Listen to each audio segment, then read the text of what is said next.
Have you ever noticed that the people who take care of everyone are usually the ones no one checks on?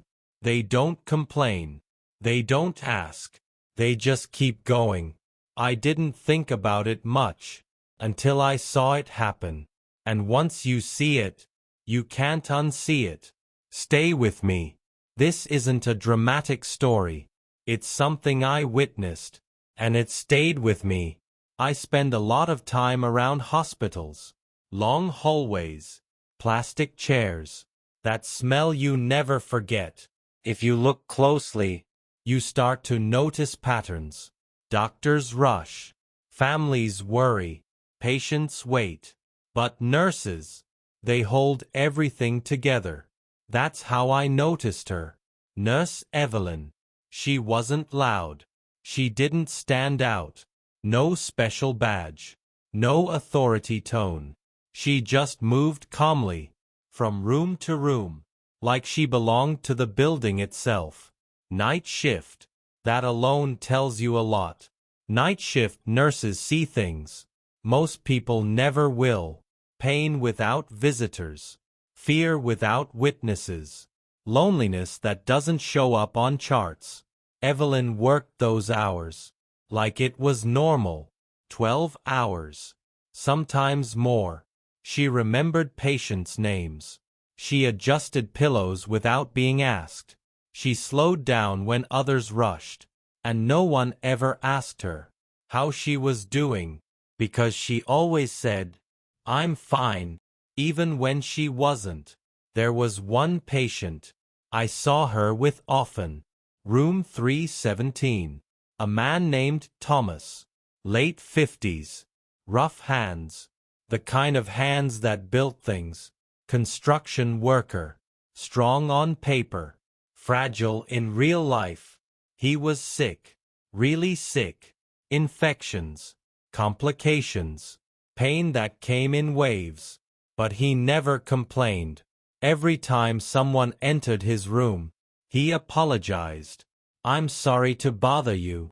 I don't want to be a burden." That sentence, it stayed in the air. Because people who say that have been carrying too much for too long. Evelyn noticed things others missed. How his breathing changed when he thought no one was watching. How he stared at the door after visiting hours ended. How his eyes avoided paperwork. One night I heard her ask him gently, "Do you have family coming?" He paused, then shook his head. "My wife passed," he said. "My kids are busy." Life moved on. He didn't sound angry, just accepted. That's when I realized this wasn't just a medical case. This was loneliness. Night after night, Evelyn stayed longer than required. She sat beside him. She listened. Not with advice. Not with solutions. Just presence. And you could see it. Something changed in him. Not physically at first. Emotionally. One night, close to 2 a.m., the call button lit up. Thomas was struggling to breathe. Fear, not pain. Fear filled his eyes. Evelyn held his hand and grounded him. "I'm here," she said. "You're not alone." Doctors came. Machines beeped louder. The moment passed. But Evelyn stayed. Long after her shift ended, I watched her sit there, exhausted, still choosing to stay. And that's when he broke. Not loudly. Quiet tears. "I spent my whole life being strong," he said. "I thought that was enough." Evelyn didn't fix him. She didn't need to. She listened. Days later, Thomas started improving. Doctors called it progress. But anyone watching closely knew the truth. Being seen heals people. On the day he was discharged, he handed Evelyn a folded letter. No speech. No drama. Just paper. Later that night, I saw her reading it alone. In the break room. Her shoulders shook.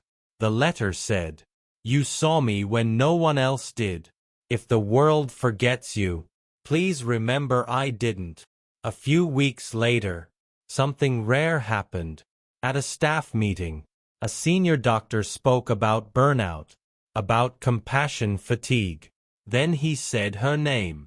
Evelyn froze. She doesn't rush. She doesn't complain. But patients heal around her. The room went quiet. Then applause.